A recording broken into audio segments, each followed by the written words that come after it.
a nossa relação com Angola é uma relação única. Mesmo nas relações bilaterais que nós temos, mesmo com todos os países de língua portuguesa, esta tem uma magia, um lugar no nosso imaginário que, sem nenhum desprimor para todas as outras, nenhuma das outras tem. Há, de facto, aqui uma química que ela própria também às vezes é fator de tensões e de irritações, porque quando a proximidade é grande, naturalmente que essas tensões se avolumam.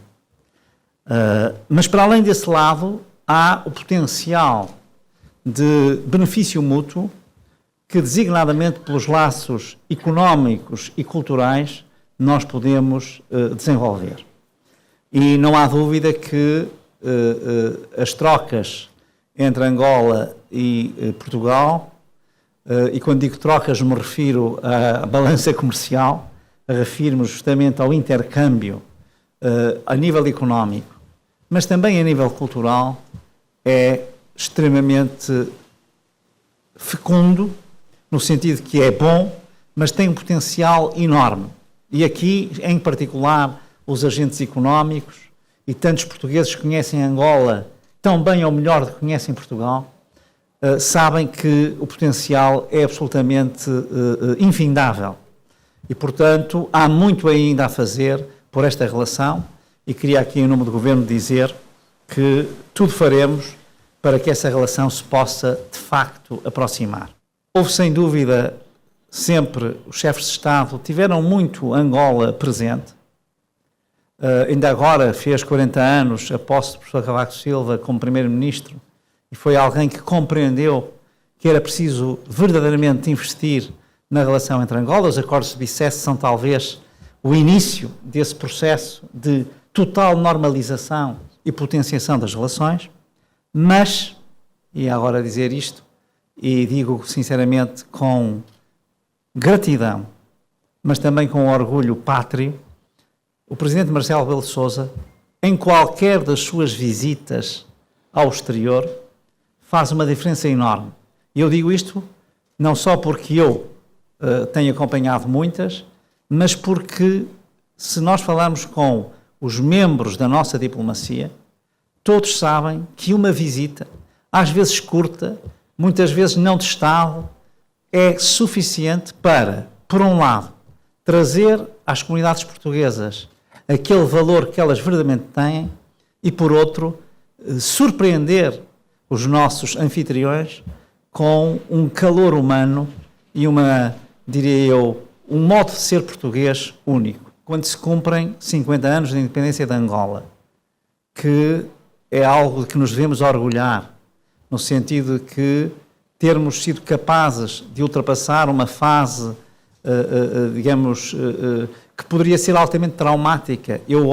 Se olharem para países que foram países que tiveram, nos seus séculos, nos seus tempos, domínios coloniais, e olharem para as relações que esses países, antigos colonizadores e ex-colónias têm, Portugal é um exemplo paradigmático de como é possível ultrapassar, digamos, os nós difíceis da história.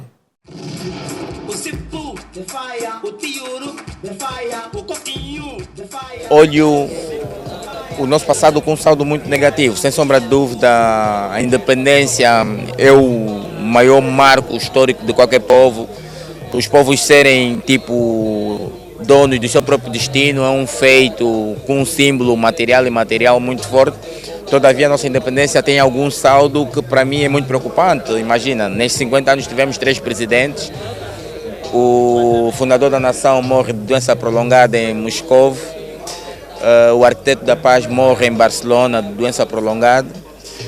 E o atual presidente da República, há 8 anos no poder, apesar de construir várias unidades hospitalares, se cura no estrangeiro. Uma proporção muito grande da população angolana, e não só da camada mais baixa, já pensou, continua a aspirar a sair daqui. Isso devia nos fazer refletir. Nós estamos muito preocupados na forma oficial, no discurso de quem se instalou e se colou com o Supercola 3 no poder, em celebrar, usar a palavra celebrar. Agora estamos a distribuir medalhas e tudo mais, de reconhecimento pelos feitos, que muitos de nós nem sabem quem são as pessoas e que feitos eles próprios não sabem.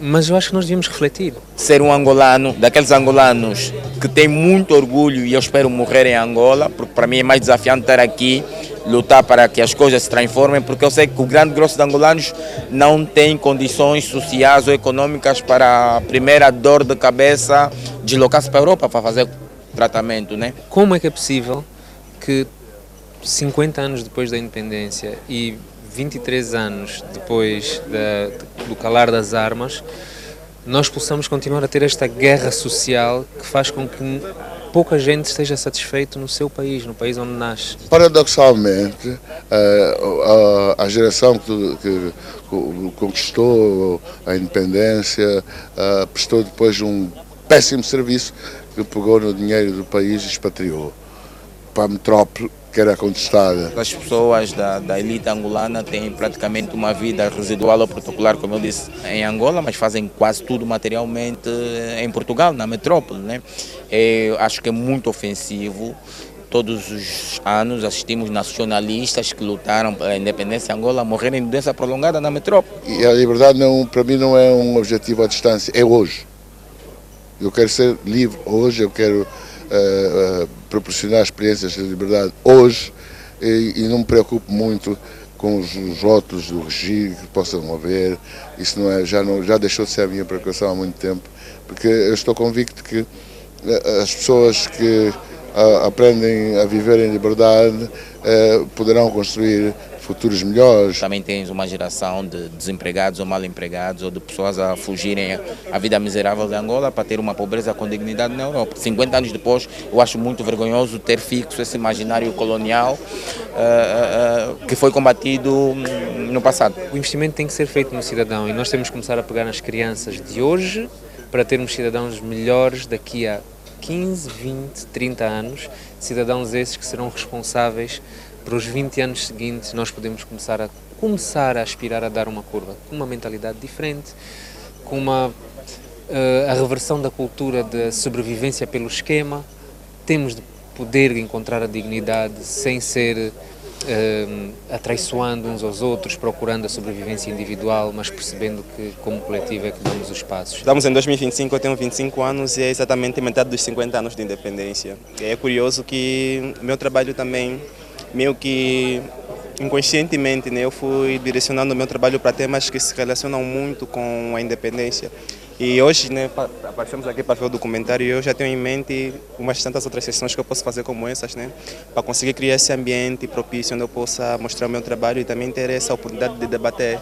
Acho que é algo que eu tenciono fazer muito mais com as pessoas da minha geração, né, que iam conseguir entender muito mais, né, a perspectiva que eu tento falar. Eu amo Angola, esse é o meu lugar e eu vou lutar para que isso seja um país melhor, né? O nosso grau de exigência, a qualidade da nossa exigência também, de um ponto de vista, ia estimular ofertas políticas melhores. Eu espero, em algum momento, né, daqui a 50 anos, conseguir ver uma versão muito melhor dessa Angola que nós temos agora. Espero estar vivo para conseguir ver isso.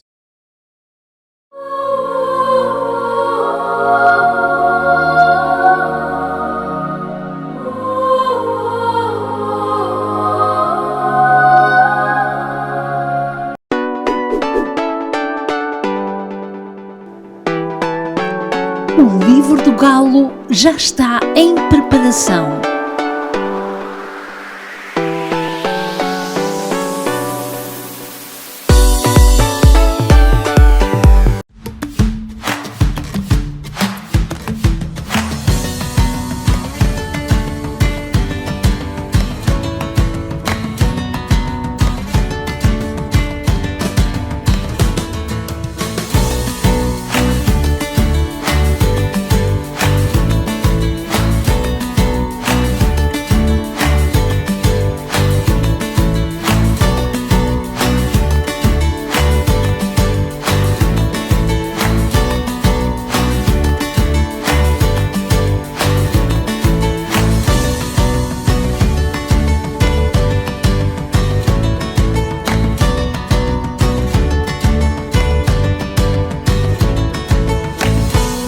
Voici Ribeira Grande. Pour une simple occasion ou une grande célébration, ce vin portugais à la qualité remarquable conviendra parfaitement à ces instants précieux. Le vin portugais Ribeira Grande pour vos petites et vos grandes occasions. Somos quase 300 milhões de vozes. Vozes que matam as saudades de Portugal de tantas formas e de anseios de regresso. Preparamos cada artigo com responsabilidade, contamos as histórias como elas são. Porque somos mais do que palavras. Somos o jornal Comunidades Lusófonas, a língua que nos une. Apoie o nosso jornal em www.jornalcomunidades.pt. Intermarché Universal, o maior supermercado português no Quebec. Com grande variedade de queijos, atum e azeite de Portugal. Somos especialistas no corte de carne e enchidos à portuguesa. Os nossos legumes e frutas são sempre fresquinhos. Temos uma grande variedade de produtos. Intermarché Universal há 57 anos a servir no bairro português. Padaria Nossa Senhora do Rosário, especializada em pão artesanal. Há 35 anos servimos pão fresco todos os dias. Aos sábados fazemos pizzas e bifanas. Temos grande variedade de pastelaria. Venha experimentar. 514-843-6668. Venha fazer uma visita na rua Saint-Hubert, na melhor casa de natas do Quebec.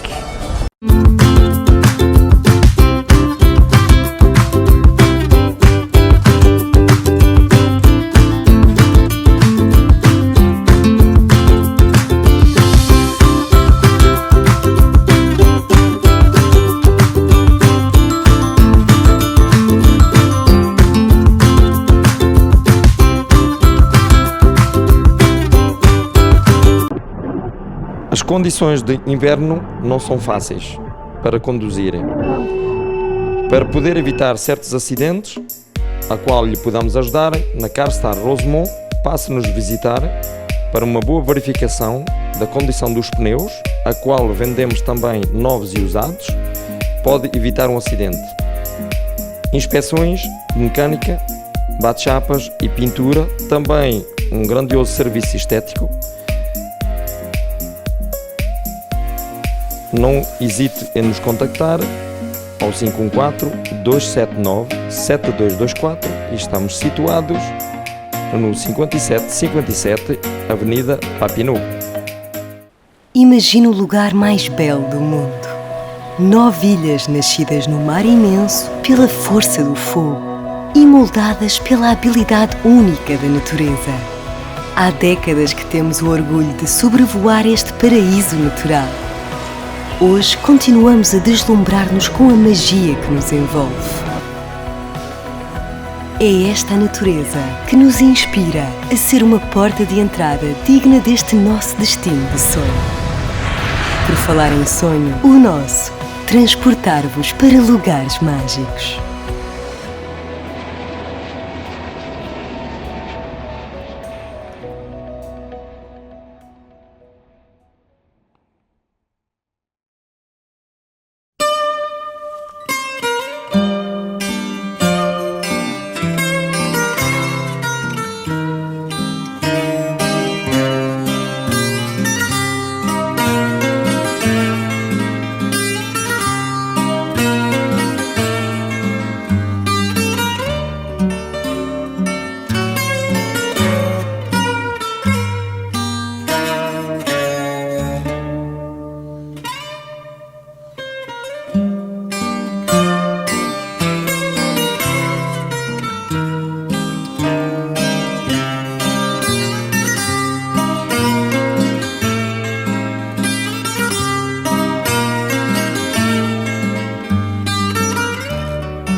Olá a todos, estamos na paróquia Nossa Senhora de Fátima em Laval, mas a capelinha é o lugar ideal para uma conversa com o Frei Estevão. Acaba de nascer um bebê, que é o último livro, é a Rádio Eclésia e a relação com os poderes políticos. Como está, Frei Estevão? Eu estou bem, Conceição. Muito obrigado pelo convite. Então, que bebê é este? Bom, este é um bebê, vamos dizer, o último, é o mais gordinho, tem 435 páginas e é uma tese de doutoramento, na verdade. Este livro aborda a relação entre a Rádio Eclésia e os poderes políticos ao longo digamos, da história da rádio, que começa essencialmente em 1954. A Rádio Eclésia é a emissora católica de Angola. Portanto, esta rádio nasce em 1957 e se relaciona com 3 poderes políticos. O poder político colonial, o Estado Novo, o poder marxista, logo a seguir à independência de Angola, em 75, e depois o poder, vamos dizer, multipartidário, depois do fim do marxismo. Então, a questão de partida é de que maneira que a Rádio Eclésia se relacionou com os 3 poderes políticos. A rádio não é novidade para o Frei Estevão. Teve dedicado a ela muitos anos, não foi? Sim, muitos anos. Eu fui inicialmente repórter, depois editor do radiojornalismo religioso e depois cheguei a ser diretor interino, depois fui para Portugal estudar. Lá fiz um mestrado, primeiro em Teologia da Comunicação, depois em Jornalismo, Médio Jornalismo, depois em Ciências da Comunicação, cujo resultado final é este. Mas, na verdade, este é o 3º livro. O primeiro foi a dissertação de mestrado em Médio Jornalismo, a evangelização através da notícia na Rádio Eclésia, primeiro livro. Segundo livro, Contexto Mediático e Evangelização, a comunicação ao serviço do ser humano, tanto dissertação Teologia da Comunicação na Faculdade de Teologia da Universidade Católica Portuguesa, Lisboa, e depois este livro então, que surgiu. Depois voltei para Angola e os bispos pediram que assumisse o cargo de diretor de informação e programas da Rádio Eclésia, que é a emissora católica de Angola, e fiz o primeiro mandato de 3 anos e quando ia para o segundo mandato, os meus superiores nomearam-me para vir para o Canadá. Isto foi em que anos que era o diretor? 2021, Rádio Eclésia 2021, 2024. Exato. Daí o gosto de revelar ou de perguntar esta relação que existe entre a rádio e os poderes políticos? Exatamente. Na verdade, se eu percebi bem a questão, o que aconteceu foi o seguinte: a primeira vez que fui para a rádio e comecei a trabalhar ainda como repórter, estava a começar a dar os primeiros passos, percebi, e esta é a motivação fundamental, ia dizer motivação pastoral primeiro e depois académica, percebi um conflito muito forte entre a direção da Rádio Eclésia e o Ministério da Comunicação Social.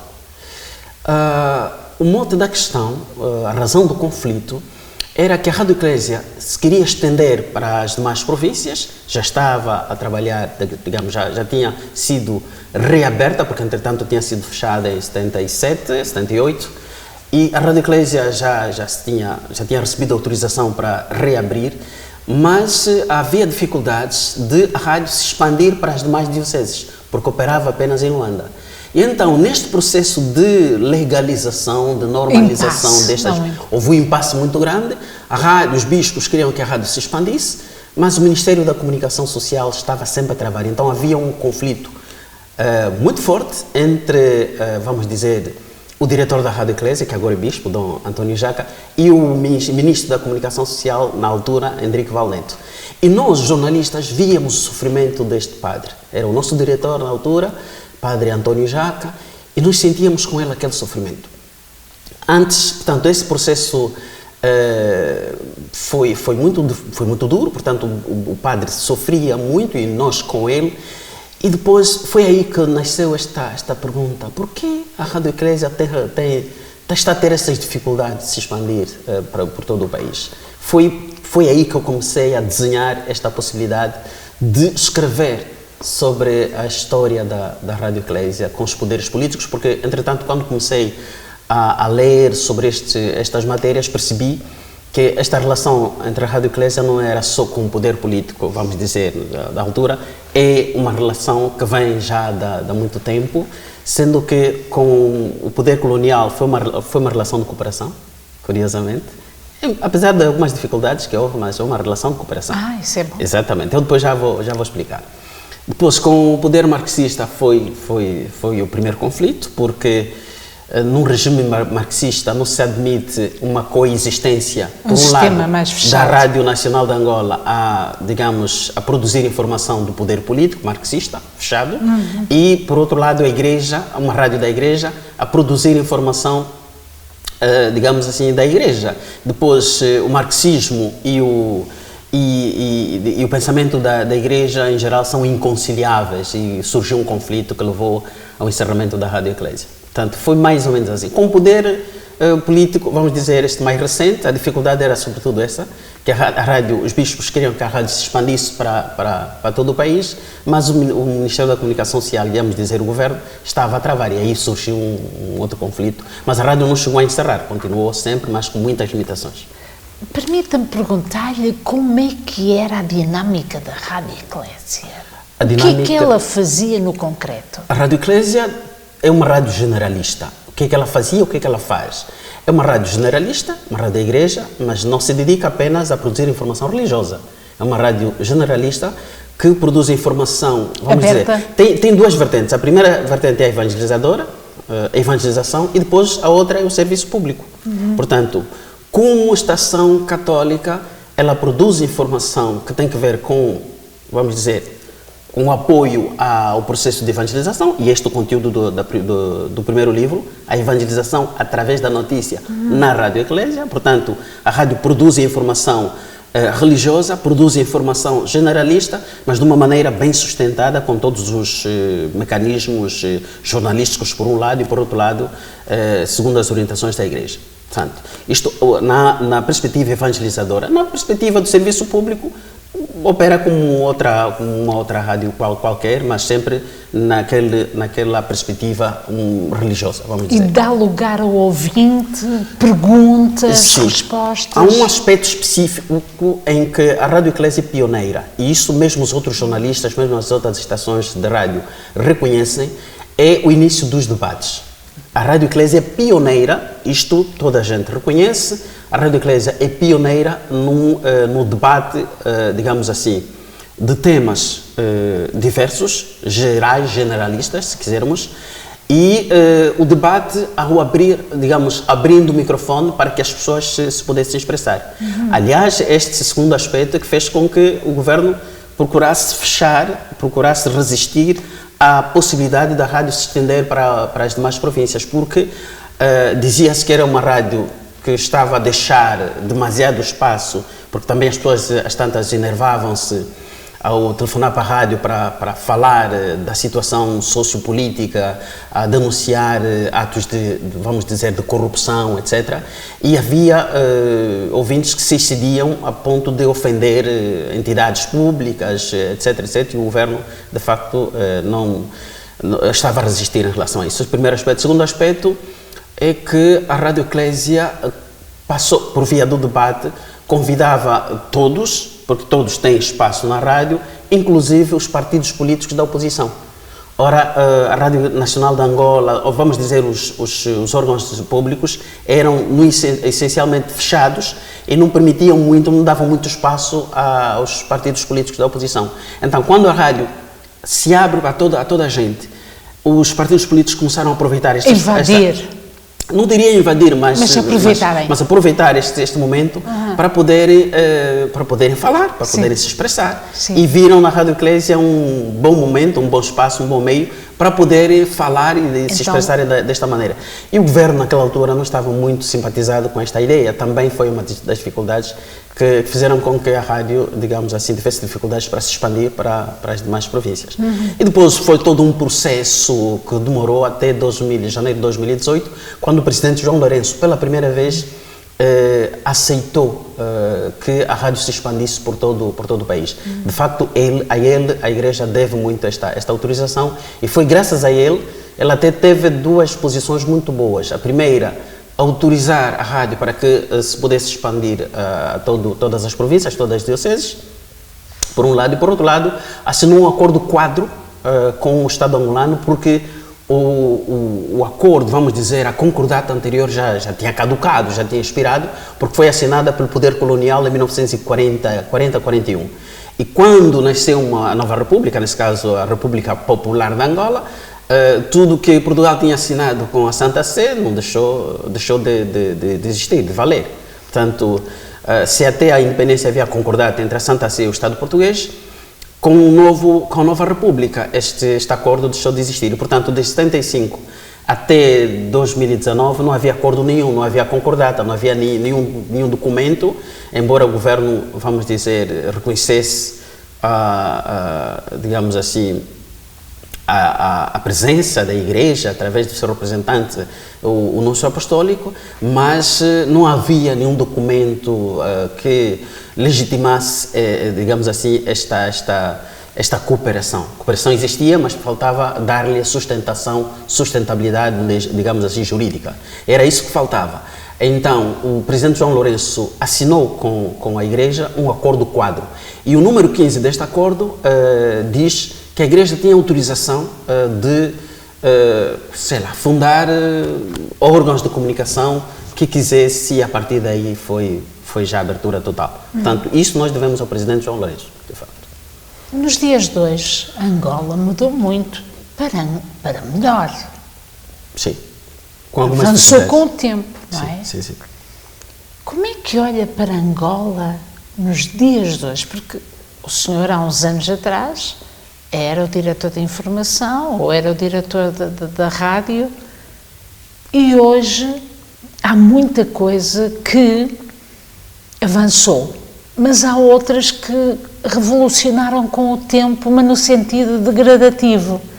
Degradou-se na qualidade. Há coisas que perderam a qualidade. Como é que o senhor olha? Eu vou dar a minha opinião, que é a seguinte. O país está a avançar, mas há alguns aspectos em que o país avançou, noutros não tanto, e há mesmo em que regrediu. E eu vou-me explicar assim mais concretamente. Por exemplo, há aspectos como no setor da energia e águas, mais na energia do que no setor das águas. Hoje o país está bastante avançado em termos de eletrificação. Isto aqui é preciso reconhecer, com uma ou outra falha, mas o país está a avançar. A dar passos. Houve avanços. Houve também avanços no setor da saúde. Há muitos hospitais construídos, embora aqui isso deva ser complementado com a formação de quadros, porque o presidente João Lourenço investiu bastante nos hospitais, mas o investimento deve ser completado com a formação de quadros, porque mandaram vir aparelhos que muitas vezes os profissionais não sabem bem como funcionar com eles, não é? É preciso isso. Na área dos transportes, temos um novo aeroporto internacional, muito grande, muito bonito.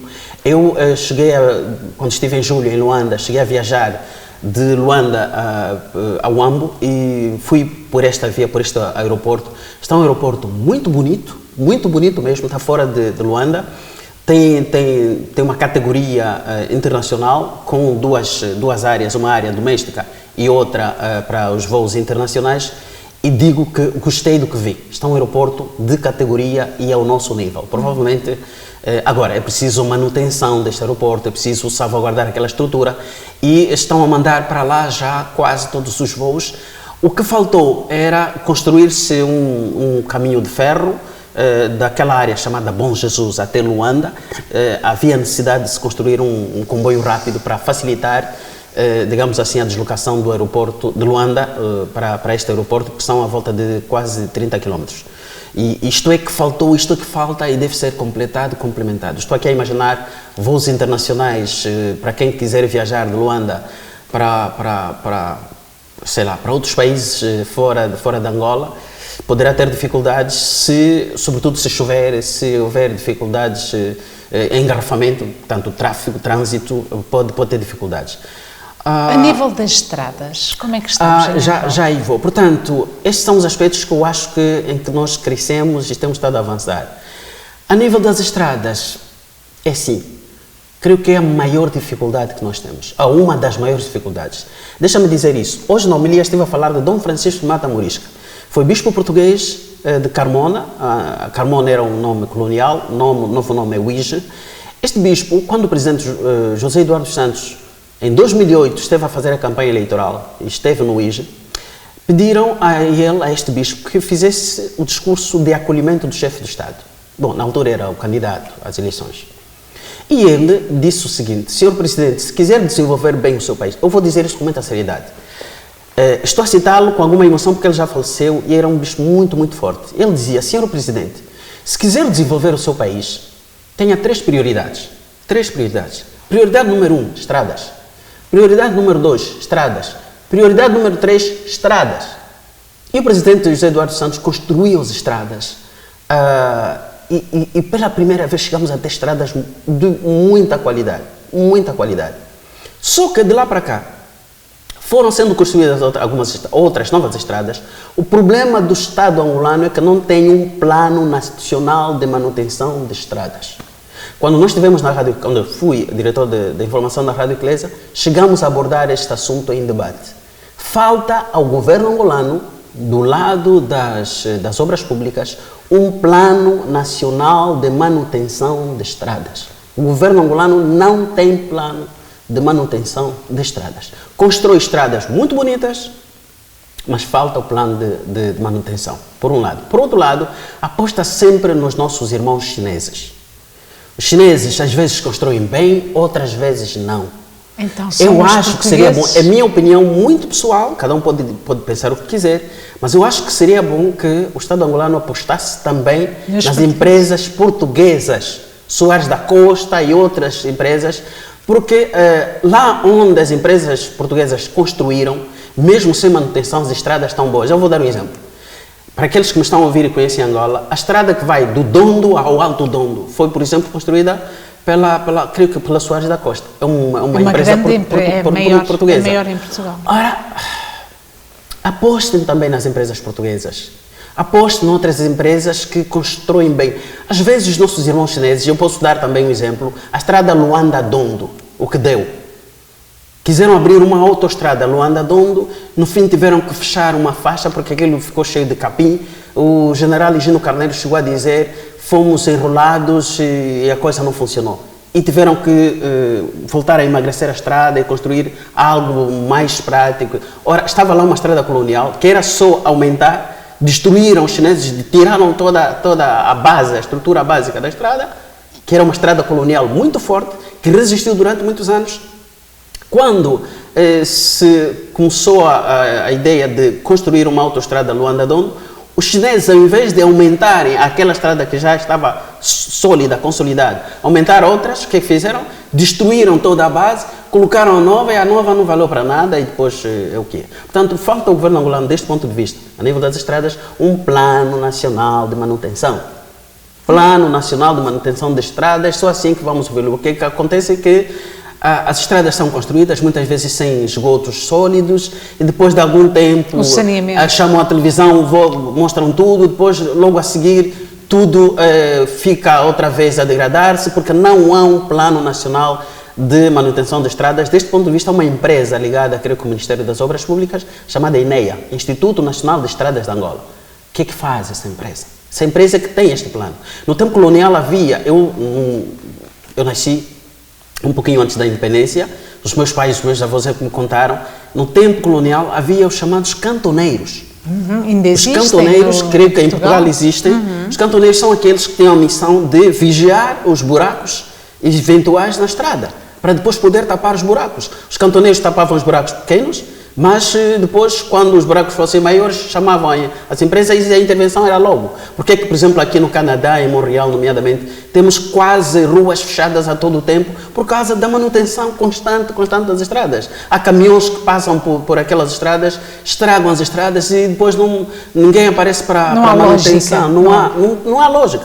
Se a gente constrói estradas novas ou antigas e a gente reabilita, é preciso um plano nacional de reabilitação de estradas. Isso é que o governo angolano não tem. E isso tem que ter. Outras áreas em que regredimos. Permita-me juntar a isso. Sim. Como é que estamos com a segurança em Angola? Segurança em que sentido? Pode-se entrar em Angola, caminhar em segurança? Porque é uma questão que muitas vezes as pessoas fazem. Sim, esta questão digamos, está ligada a uma outra que eu vou abordar agora, que é no sentido do que nós devemos evoluir. É, por exemplo, assim, o presidente João Lourenço, ao contrário do que fez o presidente José Eduardo Santos, o presidente João Lourenço fez um acordo com o Fundo Monetário Internacional. O presidente Eduardo Santos nunca fez isso, nunca quis fazer isso. Ora, o problema está aí. O presidente João Lourenço fez um acordo com o Fundo Monetário Internacional e o Fundo Monetário Internacional tem exigências que todos nós conhecemos. Aumentar preços e tudo mais. E o presidente, ou seja, o governo, teve que ir aumentando os preços. É a razão porque agora há manifestações, porque o preço do gasóleo subiu, os preços vão subindo e não há compensação com o salário a subir. Este é o maior problema que está a acontecer neste momento. É que o presidente definiu um acordo e o Fundo Monetário Internacional tem as suas exigências. Ora, isto é que está a criar inúmeras dificuldades. Preços altos, pessoal a sofrer, mesmo nas manifestações que vimos. O que é que nós vimos? Vimos pessoas a invadirem lojas, não para buscar um radiogravador, um telefone, provavelmente houve, mas sobretudo para buscar comida. E o que foi mais vergonhoso é vermos agentes da polícia a invadirem também lojas, a levarem caixas de frango. Quer dizer, isto é complicado. Isto nunca tinha acontecido na história de Angola. Nós temos gente a invadir tambores de lixo.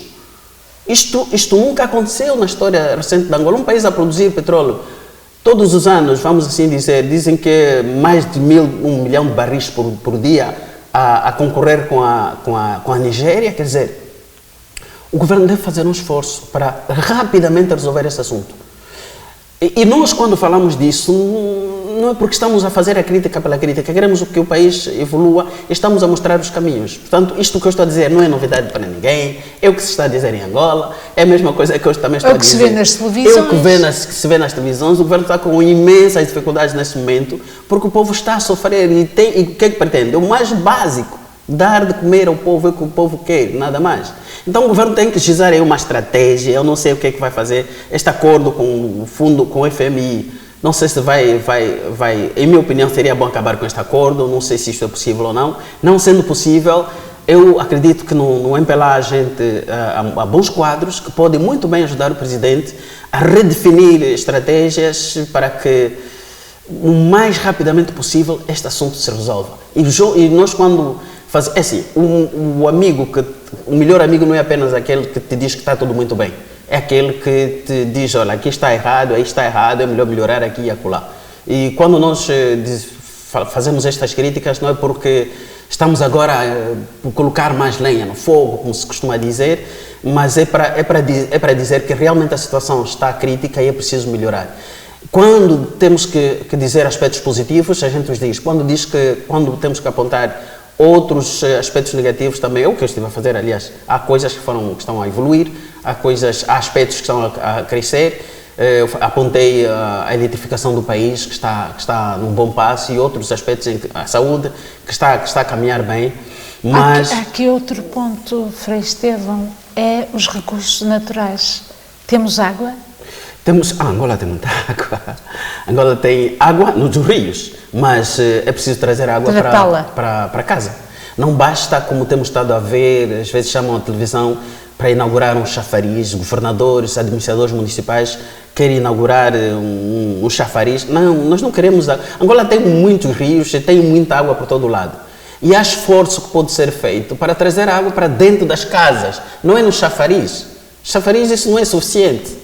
É preciso trazer água para dentro, é preciso canalizar, produzir, vamos dizer assim, encontrar mecanismos para produzir um processo que traga água para dentro da casa, para dentro das casas. E o governo angolano tem meios para isso, meios financeiros, meios técnicos, é possível fazer-se isso. Olha, mas sabemos que em Angola também há pobreza. Sim, então é o que estou a dizer, a pobreza... Sim, mas no sentido das pessoas, as crianças irem ao encontro no lixo, apanharem plásticos para se fazer venda disso. Exato. Qual é a sua opinião? Mas opinião, em 2025? Aqui não é necessário dar mais uma opinião. É que a situação está clara, está aí. Quem tem um telefone, um smartphone, hoje consegue dar conta da pobreza, dos níveis de pobreza que nós atingimos. Não é preciso dar muita volta. A gente está lá na rua, no carro, etc., e vê gente a disputar um contentor de lixo, o que é uma vergonha para um país como o nosso. E isso não é preciso fazer muito esforço. Como é que se faz essa divisão? Como é que havia mais o condutor para se chegar a um meio termo? É assim, o que eu acho que é preciso fazer, estive a dizer que o partido no poder tem quadros bons, tem bons economistas. Então, que definam boas políticas que visem melhorar a vida das pessoas. Primeiro, em minha opinião, eu não sou economista para fazer análise econômica, mas primeiro, em minha opinião, era baixar os preços. Baixe os preços, porque as pessoas não têm poder de compra, as pessoas não conseguem comprar o essencial, os preços estão muito altos, os salários estão muito baixos, não há poder de compra por parte da população. Então, redefinam uma política. Eu não sou economista para dizer o que concretamente deve ser feita, mas os economistas que são do partido do poder e não só, sabem como é que isso se faz. Um país onde tem diamantes. Angola não tem só diamantes, Conceição. O Angola tem petróleo, 1 milhão de barris por dia. Tem diamantes. Tem o que mais? Tem ferro. Dom Francisco da Mata Morisca, vou voltar a citá-lo. Ele dizia que Angola parece que, assim, quando Deus andou a distribuir as riquezas, ele dizia isso de maneira anedótica, mas ele dizia que quando Angola Deus começou a distribuir as riquezas, foi distribuindo, e quando chegou na altura de dar a riqueza aos angolanos, o saco ficou furado e tudo caiu aí. Não é? É uma maneira, digamos, que ele usava para dizer que Angola é um país com muitos recursos. Tem água por todo lado, tem inúmeros rios, tem peixe, tem recursos aquáticos, recursos minerais, petróleo. Nós temos muita coisa em Angola, é possível nós fazer. Veja, por exemplo, eu estava a dizer no princípio, quando falei dos aspectos positivos, falei do aeroporto. O nosso aeroporto novo, internacional, está tão bonito. E eu disse, quando olhei para aquela estrutura tão bonita, empolgante, imponente, eu disse, afinal, quando nós queremos, somos capazes. Afinal, quando nós queremos fazer coisas boas, somos capazes. Então, se fizeram um bom aeroporto, o Ministro da Energia e Águas está a fazer este trabalho muito bom, por que os outros não fazem a mesma coisa? Por que os outros não fazem a mesma coisa? Eu cheguei a conhecer o AMBO, na altura era seminarista no AMBO, conheci o AMBO antes e depois, o AMBO é Nova Lisboa, como se dizia no tempo colonial. Eu conheci o AMBO antes e conheci o AMBO depois. Há um senhor que lá esteve como governador, chama-se Antônio Paulo Cassoma. Uma vez em Lisboa, cruzei com ele numa farmácia e disse, senhor doutor, por que não passa essas lições aos outros? Veja como é que o senhor deixou o AMBO, todo bonito. Passe essas lições aos outros, faça a mesma coisa. Há um outro governador que está a trabalhar muito bem e tem estado a crescer, agora está com o governador Luanda, chama-se Luís Nunes, assim é o nome dele. Ele começou pelo Lubango, pela Huila. Fez um excelente trabalho. O presidente João Lourenço mandou nomeou para Benguela. Lá também foi fazendo um bom trabalho, agora está em Luanda. Gente assim é que a malta quer, que trabalhe a sério. E existem meios. Por que não fazem? Por que não trabalham? Os meios aí estão. Eles são capazes. Eu tenho certeza que são capazes. Então façam. É só isso que o povo quer. O povo não exige tanto. Há aqui um aspecto que se calhar será uma outra forma de dinamizar ou comunicar a vossa rádio em relação à Rádio de Portugal. A rádio que é, como disse, ligada à Igreja, uma parte é pública também, mas nós temos em Portugal a Rádio Renascença, como o senhor deve saber, e a RFM. O que em Portugal está a acontecer é dar lugar à má língua numa rádio católica. Como é que seria em Angola? A má língua? Eu não estou a perceber a pergunta. A má língua no sentido de os animadores da rádio, os que estão a fazer o programa, vão em direção ao cinismo, a palavras de ofensa. Isso é possível em Angola? É assim, eu não conheço muito bem a Rádio Renascença. Durante o tempo que eu estive em Portugal, ouvia muito a Renascença, mas não a conheço por dentro. Nós temos as chamadas linhas editoriais, não é? E, portanto, no caso da Angola, e em relação à Rádio Eclésia, nós temos... O poder vai interferir. Exato. Nós temos... Não é que o poder venha interferir, é que nós temos a Rádio a Eclésia, cuja orientação, cuja linha editorial é também, vamos dizer, supervisionada não só pela direção, mas também pelos nossos bispos, porque eles até são os responsáveis máximos da própria rádio. Então, o que é necessário fazer? No nosso caso, depois já vou falar um pouquinho da Renascença, que eu conheço pouco, no nosso caso estão definidas as normas. As normas, estão definidos os parâmetros, depois nós caminhamos. E depois, se houver desvios, a direção está aí para poder corrigir, para poder reorientar e poder avançar. Nesta perspectiva deontológica, ética, nesta perspectiva evangelizadora e nessa perspectiva, vamos dizer, do serviço público. Portanto, eu estive a falar de duas vertentes, mas na verdade são três, sendo que esta outra, deontológica e ética, são, vamos assim dizer, andam juntas e fazem parte, vamos assim dizer, das linhas, digamos assim, definidas para que vamos dizer, dos pilares, para que uma rádio possa continuar, possa avançar. Não é que a Rádio Eclésia seja perfeita, também tem as suas dificuldades. Tem também dificuldades próprias, além de poucos meios, poucos recursos, salários baixos, etc, etc.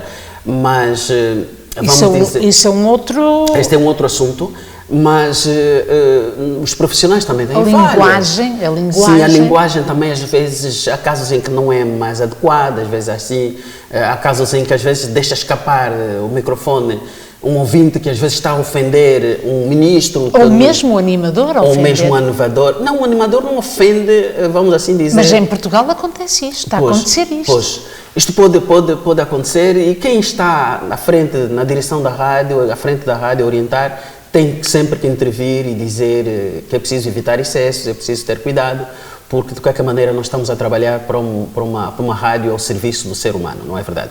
Portanto, quanto à Rádio Renascença, o que eu percebi da Rádio Renascença é que passou a ser um grupo Renascença, não é? É um grupo empresarial e depois dentro dela existem várias vertentes, temos outras rádios também e o que eu vi, a diferença que em relação à Rádio Eclésia, por exemplo, é que a Rádio Renascença, nos últimos tempos, já não dedica grande espaço para a parte religiosa, não é?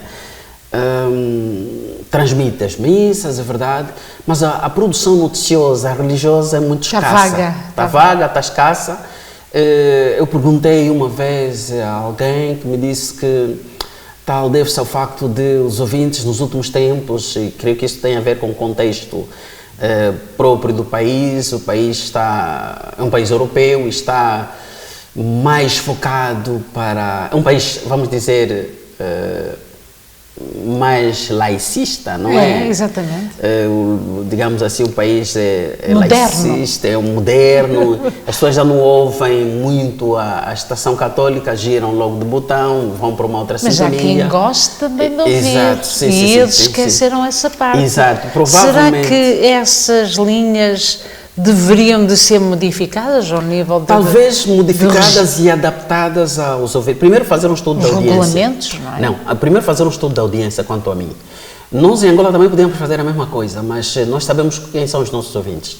Até porque eu esqueci-me de dizer que a Rádio Eclésia temos a central, mas também temos as rádios diocesanas. Portanto, a Rádio Eclésia, depois da autorização dada pelo doutor, pelo presidente João Lourenço, a rádio passou a expandir-se por todo o país por via das rádios diocesanas, que também têm as suas dificuldades, mas a rádio é ouvida por todo o país, salvo em alguns municípios, sobretudo do interior.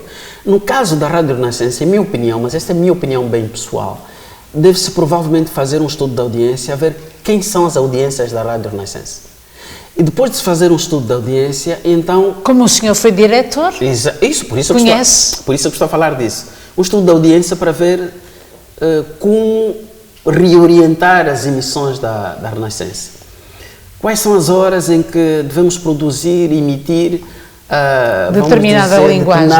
Não linguagem, mas programas mesmo. Mesmo Por exemplo, os mais idosos em Portugal provavelmente quererão ouvir programas como a missa, como o terço. O terço existe? Exatamente, em Fátima. O terço. O que eu notei que também escasseia muito na Rádio Renascença é o trabalho das dioceses. A Rádio Renascença às vezes fala, traz informação religiosa. Às vezes quando um bispo fala, quando há um pronunciamento, quando há uma mensagem, mas o trabalho concreto das paróquias não é divulgado. O trabalho concreto Está das no paróquias, segredo. o trabalho concreto das paróquias, nas paróquias, o trabalho das congregações religiosas, a nível da saúde, a nível da educação, a nível da Casa da Misericórdia, grande papel. a nível dos escuteiros. Eu vi, por exemplo, não estive nas Jornadas Mundiais da Juventude, mas vi todo um trabalho das mais diversas congregações religiosas, sobretudo as mais tradicionais, teresianas, dominicanas, franciscanas, etc. Há um trabalho muito bom que se faz pelas congregações religiosas, localmente em Portugal, nas ilhas. Há um trabalho que se faz muito bem, quer a nível das congregações religiosas masculinas, quer femininas. Há um trabalho imenso que se faz a nível da Caritas, a nível da Caritas de Portugal, a nível dos escuteiros, da Cruz Vermelha, os acólitos, o Santuário de Fátima, etc. Eu creio que seria bom que esse trabalho fosse mais divulgado a nível da Rádio Renascença, o que eu não ouvi. Salvo erro meu, sei lá, porque eu também não ouvia a Rádio Renascença 24 horas, porque tinha que estudar, mas eu acho que este trabalho devia ser feito de divulgação do trabalho, ainda que não seja assim trabalho, vamos dizer, estritamente religioso, de profissões religiosas, etc. Isso também é importante, mas a vertente socio-religiosa, Caritas, educação, saúde, etc. A Igreja em Portugal fez muito trabalho no tempo da Covid, muito trabalho. E o Canadá também fez. Sim, o Canadá fez. Muito trabalho a nível, vários níveis, e portanto é preciso que este trabalho todo seja divulgado, até para as pessoas poderem perceber que não estamos só para rezar a missa, mas estamos também para outros trabalhos, até a cooperar com o governo angolano, com o governo português, e mostrar que a Igreja está mesmo a colaborar, está mesmo a trabalhar com muita força. Este trabalho deve ser mostrado pela rádio. E com mais responsabilidade. Com mais responsabilidades, com mais... É preciso, em minha opinião, seria bom fundar-se um departamento para a área religiosa que trabalhe mesmo com repórteres nos locais e tal. Porque, por exemplo, os noticiários da Rádio Renascença são demasiado breves, 5, 6 minutos, já está. Quer dizer, podem, vamos dizer, alargar um pouquinho mais, até entre 15 e 20 minutos, mas isso depende de cada direção. Alargar de maneira a produzir mais informação produzida. A dar lugar às paróquias locais. Exato. Às vezes é música, às vezes outras notícias de outros continentes, enfim, mas o trabalho específico da Igreja está a faltar um pouquinho mais na Rádio Renascença. Esta é a minha opinião, posso estar errado, mas foi o que eu vi ao longo do tempo que eu estive em Portugal. E é muito apreciado o que disse, porque ficamos à escuta e que possa servir de análise para muitos. Então, estamos quase a terminar este encontro, que é revelador do seu trabalho feito em Angola, o seu conhecimento, 3 livros no caminho. Começamos. Qual é o primeiro livro? Qual foi o primeiro livro? O primeiro livro foi uma dissertação de mestrado em Teologia da Comunicação, portanto, Faculdade de Teologia da Universidade Católica. Aqui eu procurei, neste livro, vamos dizer, mostrar de que maneira que toda a ação pastoral da Igreja está concentrada no ser humano. Todo o trabalho da Igreja visa, em primeiro lugar, apoiar, ajudar, formar o ser humano. E o ser humano vulnerável. Então, o que é necessário fazer? Toda a produção noticiosa católica deve dar sustentabilidade a este trabalho que a Igreja faz apoiando o ser humano. Deste ponto de vista, dar prioridade a todas as pessoas que estão e que vivem na periferia da cidade, da sociedade, da felicidade. Há muita gente que está na periferia. Há muita gente que está foi silenciada, está silenciosa, e a produção noticiosa católica deve lá ir para buscar, vamos assim dizer, a informação, para trazer este sofrimento para o espaço público, para que seja conhecido e resolvido. E trabalhado. É por causa disso que eu sugeri, a Conceição é jornalista e conhece os valores de notícia, os critérios de noticiabilidade. Uma das novidades que eu trago nesses 2 livros, quer o primeiro, quer o segundo, a minha proposta que eu apresentei, é que a vulnerabilidade, a pobreza e o silêncio dos pobres sejam critérios de noticiabilidade, sejam valores de notícia. Porque sejam notícia. Exatamente. Há órgãos de comunicação que dedicam maior atenção aos grandes, aos políticos, aos jogadores, aos cantores, aos famosos. Mas o povo que está na periferia não tem voz, não tem vez. É preciso que se traga o sofrimento deste povo para o espaço público, a fim de que as autoridades políticas possam resolver. Isto é válido em todos os âmbitos, em todos os contextos, em Portugal, em Angola, etc. Não importa. Esta é uma perspectiva que eu trouxe. Portanto, a primeira perspectiva do primeiro livro, vamos dizer, esta de dar espaço maior aos mais vulneráveis, sendo que o objetivo fundamental de toda a ação pastoral da Igreja é, em primeiro lugar, primordial, fundamental, em primeiro lugar, o ser humano. E depois, no segundo livro, a evangelização através da notícia, procurei mostrar de que maneira que a Rádio Eclésia, através da sua produção noticiosa, ajuda, apoia a Igreja no trabalho, no processo de evangelização. Através da produção noticiosa, obviamente, como estou a dizer. Portanto, este é o terceiro livro, foi publicado pela primeira vez no dia 14 de novembro de 2024, portanto, o ano passado.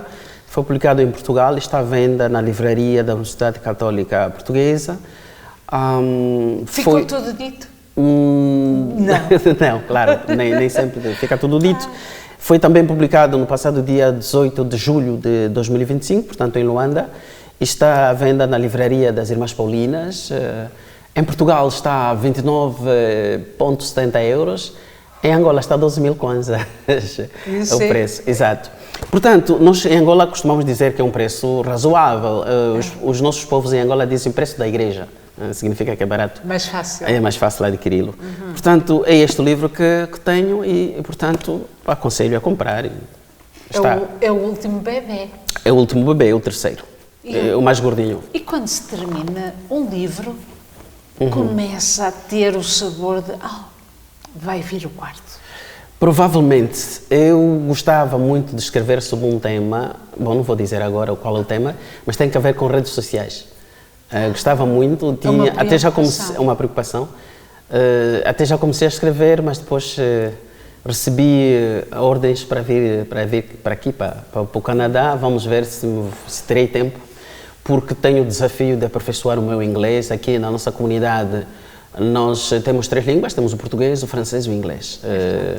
Eu falo francês, mas o meu francês não é como o inglês, portanto tenho que procurar aprofundá-lo. Tenho esta comunidade que é muito exigente, precisa de muita orientação, precisa de caminhada, precisa de reviver, refazer algumas coisas. E, portanto, grande parte do meu esforço vai ser aqui. E depois disso, quando terminar a minha missão aqui, logo se verá. Mas, por enquanto, vou deixar que os leitores saboreiem primeiro este livro, mas leiam. As pessoas estão depois a perguntar em casa, quando é que temos aqui também o lançamento? Exato, esta é uma das perguntas à qual devo responder. Primeiro temos que fazer eu não diria uma pesquisa, mas ter um entendimento sobre quantas pessoas gostariam de ter este livro. Depois devo entrar em contato com a doutora Anabela, não conheço o sobrenome dela, que é a diretora como é que se chama isso? Da editora... Sim, a editora. Universidade Católica Editora, é assim, a designação mais correta, Universidade Católica Editora. A doutora Anabela, tem que entrar em contato com ela para saber quantos exemplares ainda temos. Então, fazê-los vir cá e depois organizarmos uma cerimônia de lançamento também cá no Canadá. Há muita gente que me está a pedir, porque nós fizemos esta publicitação desse livro, muita gente que está a pedir sobre quando é que este livro vai ser publicado cá, e ainda não tenho a resposta, porque eu quero primeiro saber da doutora Anabela se temos ainda exemplares suficientes para serem trazidos para cá e organizarmos uma cerimónia e o livro ser conhecido cá também. Já falamos muito, mas uma coisa que nós não falamos. Então, foi muito bem pensado o título para este livro? eu creio que sim. Ou foi repensado? Sim, inicialmente eu queria falar na missão da Rádio Católica de Angola, mas eu tive um orientador que já teve uma experiência, que é o Dr. Nelson Costa Ribeiro, que é o atual vice-reitor da Universidade Católica Portuguesa, a quem eu volto e continuarei a agradecer, porque ele aceitou o meu convite para publicar ou seja, para proceder à apresentação deste meu livro em Angola. Foi em direto para a Rádio Eclésia e foi muito bom. Foi ele que me ajudou a redefinir o tema. Ele escreveu um livro sobre a Rádio Renascença e o Estado Novo. Ele teve experiência, portanto, ele já sabia mais ou menos. Quando eu comecei a apresentar as minhas ideias a ele, ele olhou para mim e disse: não vamos falar da missão da Rádio Católica, vamos falar da relação entre a Rádio Eclésia e os poderes políticos, porque ele conhecia conhecia a dinâmica, conhecia o conteúdo do primeiro livro, porque ele foi o meu orientador também no primeiro livro.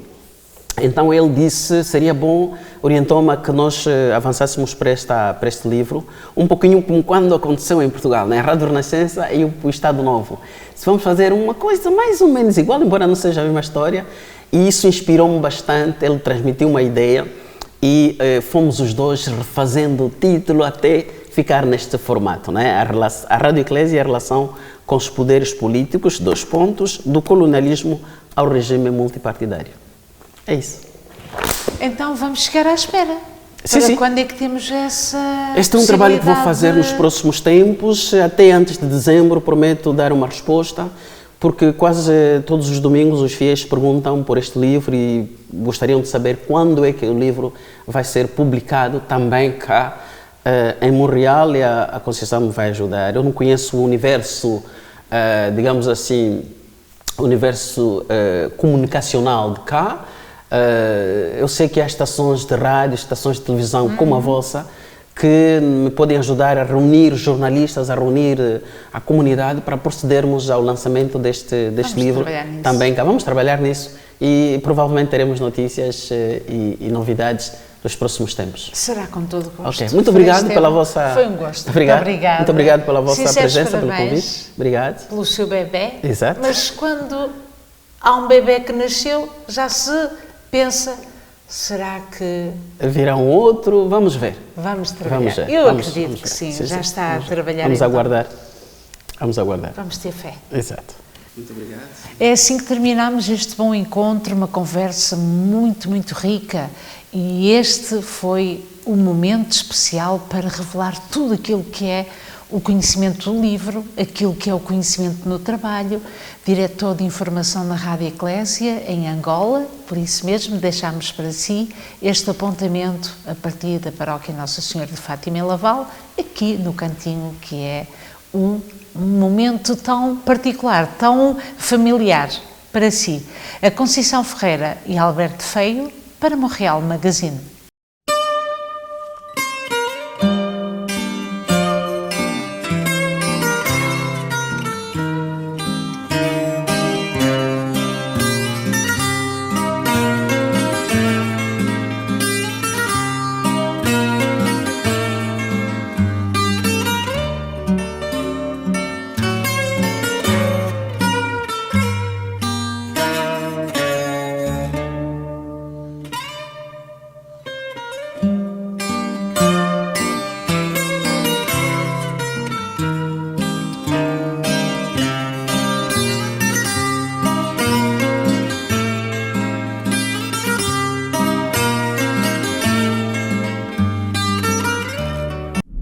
Pouca gente sabe, mas há uma parte de Portugal que não aparece em nenhum mapa.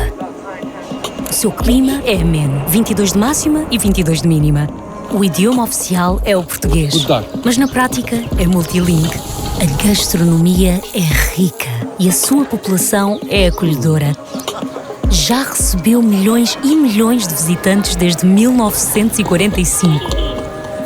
Esta terra faz fronteira com Espanha, Brasil e muitos outros países. Poucos sabem, mas quando entra no avião da TAP está oficialmente em Portugal. Com a simpatia, disponibilidade, iniciativa e atenção de todos os que fazem de cada voo uma fantástica viagem pelo nosso país. TAP, Portugal a voar há 80 anos.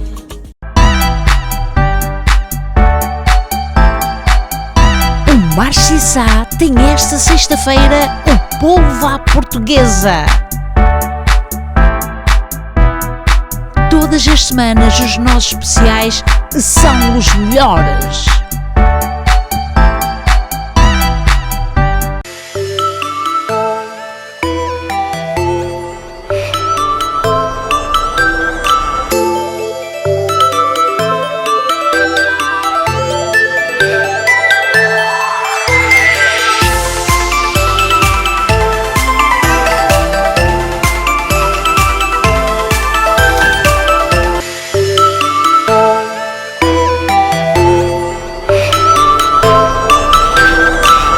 O Marche Sá informa que tem estacionamentos gratuitos para fazer as suas compras.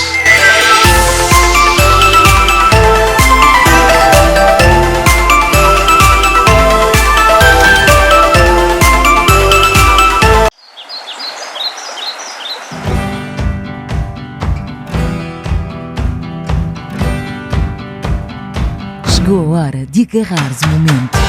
Dá aquele salto, brinda com amigos e desconhecidos. Segue o teu instinto. Gatão, vinho branco, agora em lata.